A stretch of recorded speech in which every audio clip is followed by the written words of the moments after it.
LEO and GEO satellites, they have limitations. LEOs have a field of view which is very small, about 6% of the world. The GEOs are always in the same position relative to a distress beacon and are susceptible to blockages in volatile terrain areas like mountains. GEOs also, unless the position is encoded in the distress beacon alert, we can't tell where the beacon originated. MEO, on the other hand, takes advantage of both the LEO principles and the GEO principles. The field of coverage of a MEO satellite is 33% of the world.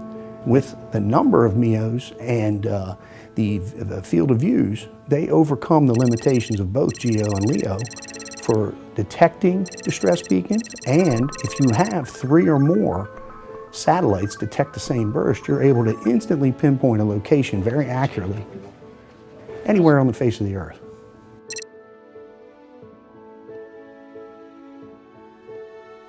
In a situation where time is a critical factor and sometimes means difference between life and death, being faster is very important, and this is one of the key elements that MEOSAR will bring to the COSPA-SARSAT system.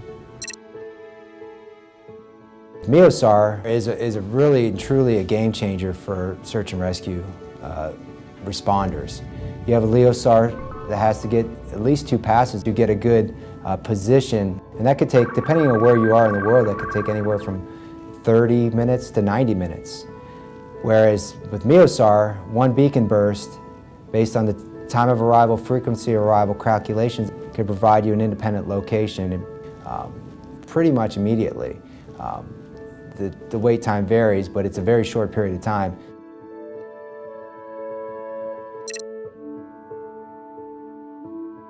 MEOSAR combines the advantages of the LEOSAR and the GEOSAR systems. The motion of the MEOSAR satellites relative to the Earth allows our system to use mathematical analysis of the signal to instantaneously compute the beacon's location. The altitude of the satellites mean that each can see a large portion of the Earth's surface.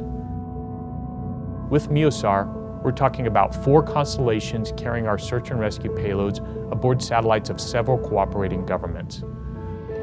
By the late 2020s and beyond, we could have as many as 96 MEOSAR satellites listening for 406 distress messages, an extremely robust space segment capability.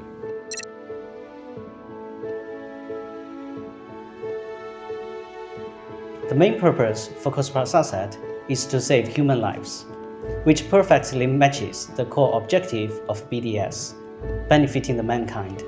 For the inclusion of Beidou navigation satellite system into the MEOSAR constellation, we are very honored and at the same time clearly aware of the responsibility we are carrying. BDS currently provides 6 search and rescue payloads. The inclusion of BDS into COSPA-SARSAT further complements the space segment and provides more available search and rescue payloads, therefore improves the success rate of search and rescue.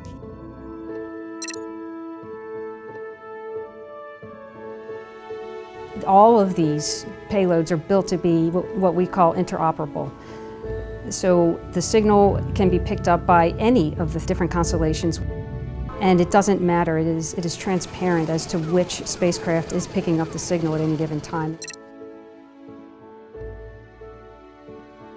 It's one of the differences as well that we have on the MEOSAR system is that the MEOSAR, all signals are being relayed directly to the ground, while on the LEOSAR system you have partial processing on board of the signals and retransmitted directly to the ground. Here in the frame of MEOSAR, it's a fully what we call bandpipe transponder, so it's completely transparent. The signal is just relayed and shifted in frequency, so it goes in UHF and goes down in the L band.